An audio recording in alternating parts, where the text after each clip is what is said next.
So welcome to Agile Fundamentals and Beyond, the series that helps you understand the fundamentals of Agile and some by asking the questions that everybody wants answered. Hi, I'm Jim Wyllie. Hi, I'm Jiten Vara, back from holiday. And I'm David Lowe, and today we'll be discussing the second core value of the Agile Manifesto, working software over comprehensive documentation. So gentlemen, what does this make you think of? Well, I think this is probably the most contentious one. I guess what we're not saying is easier than what we are saying. I think there are a number of different ways in which we can interpret this. And all three of us do a fair amount of work in financial services, or at least have done in the past.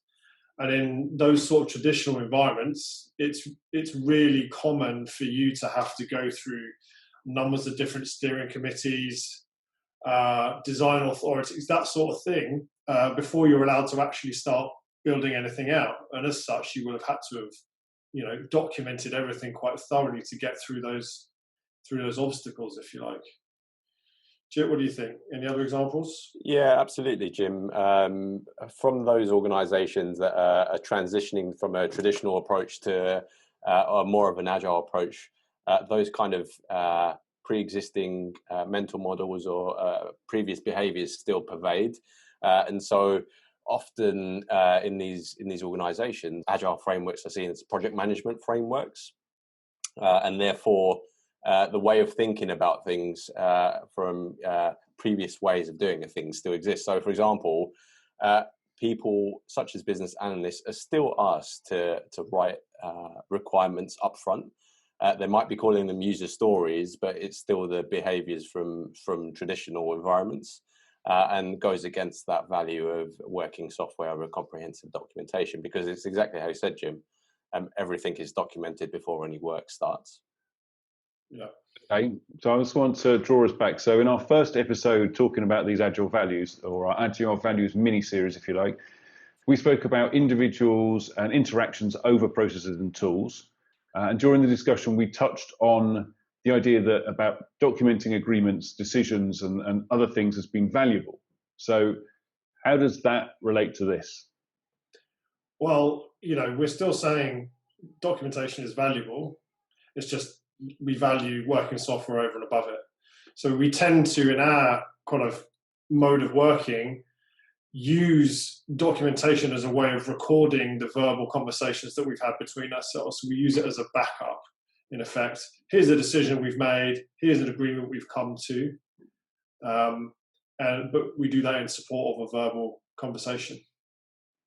Yeah, just to take it to the requirements generation process, a good way of doing things in agile environments is maybe using some of the stuff that's written or the documentation that's written to carry on the conversation, and then confirm it again in writing, as you've just said, Jim. All right, so just to clarify, there's that over word that's important, right? So we've said working software over comprehensive documentation. Yes, exactly. So we're not saying don't document. We definitely aren't saying that. It's an essential part of what we do. We've deliberately given some quite extreme examples of where documentation is valued over working software. So what we are trying to say is that documentation most probably still takes place, maybe not all of it, but certainly quite a lot of it. It will just happen at different times and in different ways. Okay, so if we think back to 2001, Agile Manifesto being written, what do we feel that the problems or the issues that they were trying to overcome with this value? So if we go back to Jim's first example of where some large organizations, especially those maybe in financial services, there are a variety of committees to go through before you're actually allowed to start any work, and you have to provide set documentation for that to happen. There have been many instances where that documentation or that design, as Jim referred to, has proven to be incorrect. I've certainly been a part of projects and programs where the design has been upfront, we've got to the end, and actually there's been a huge failure. We spent a lot of money. And so those folks in 2001, I guess they were trying to ensure that those occasions where you get to the end of the thing that you're trying to do and it being incorrect happens less and less.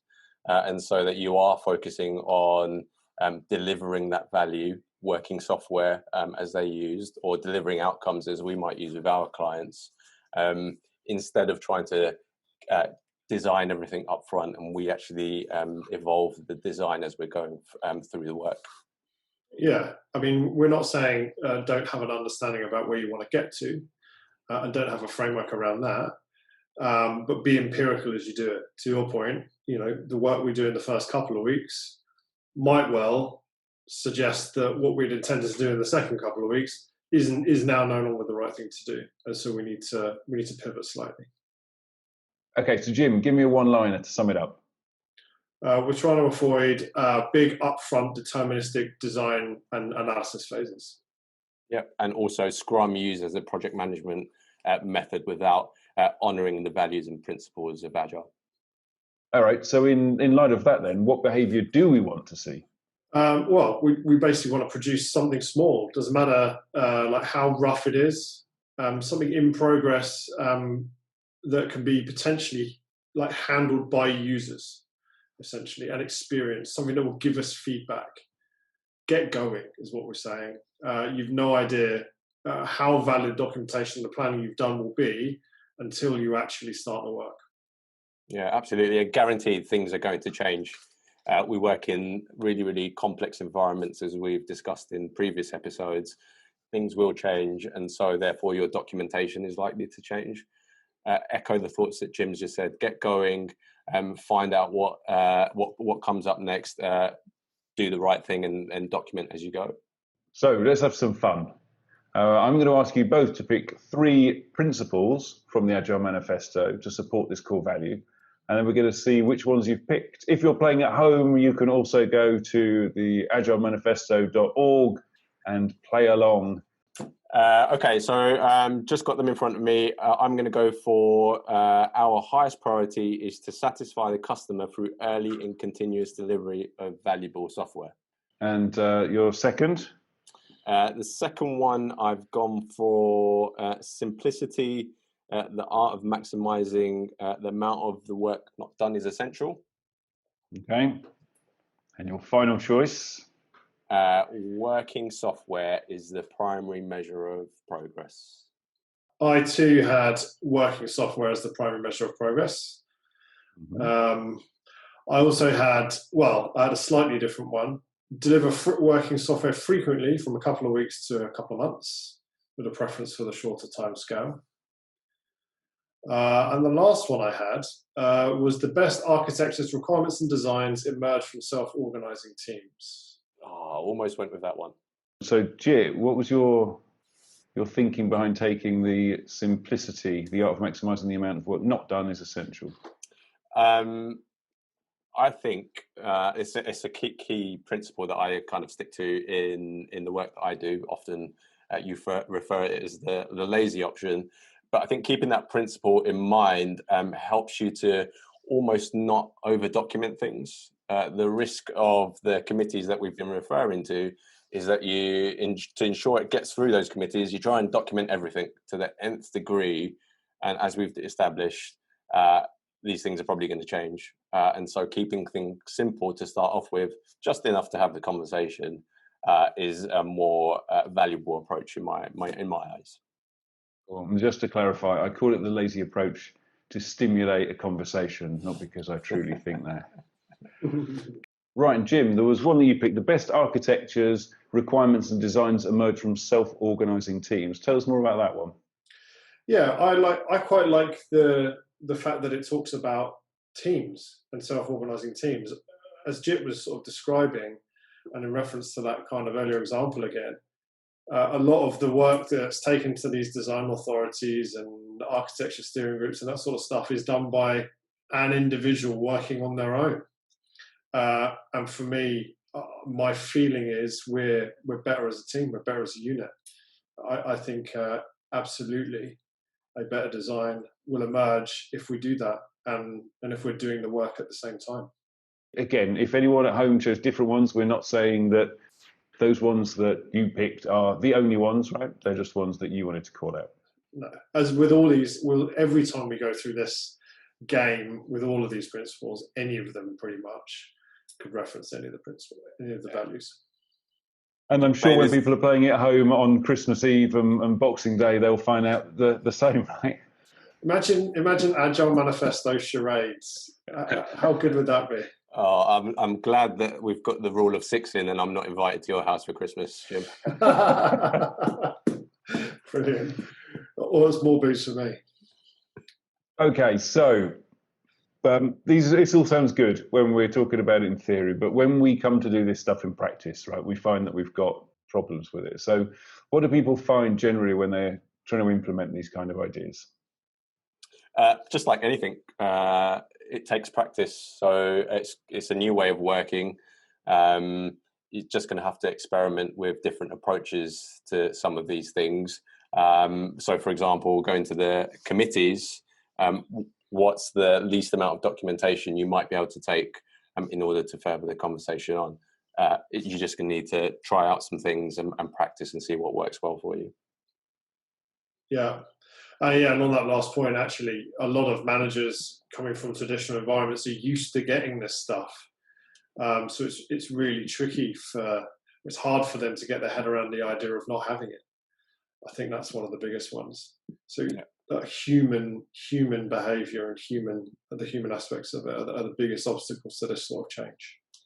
Yeah, I guess if those leaders can model the right sorts of behaviors as well, it will help those that are trying to reduce the amount of documentation that they do up front in being able to do that and not feeling the pressure that leaders are going to be expecting more than what can be produced at that point in time. Yeah, absolutely. And I think it also goes to show that you can't change locally. There has to be a system-wide change for this to be effective. Otherwise, you're trying to operate in a way that the system won't allow. The wider system won't allow. A lot of this actually kind of, I guess we're moving on to the next bit, which is about how can people kind of live with it or accept it. They say that certainty is the enemy of change. So a lot of what this kind of upfront documentation, all of these kind of, deterministic plans or rationalized, it's this 100 stories type activity is about trying to provide certainty in a world where certainty doesn't exist. So we have to operate in a way that embraces the idea that things will change. Otherwise, we'll end up wasting a lot of time and money. Completely agree with you, just to add on to that, embrace empiricism. Things are going to change, as we've already discussed. Go through the act of doing the work, uncover the things that are about to change, and adapt along with it. Cool. Good. So we're going to wrap this up now. Where can people go to get more information if they want it? Well, scrumandkanban.co.uk is a good starting point. And if you want more confidence in applying the fundamentals of Agile, then sign up to our mailing list to get free downloads, such as our free 6-step guide to implementing Agile successfully, as well as details of our bite-sized workshops, certified training, blog posts, and other goodies. If you like this, then give us a thumbs up and press subscribe so you don't miss new episodes. And let us know what you would like us to cover in the future by leaving us a comment. Thanks for watching. See you next time. Bye. See you next time.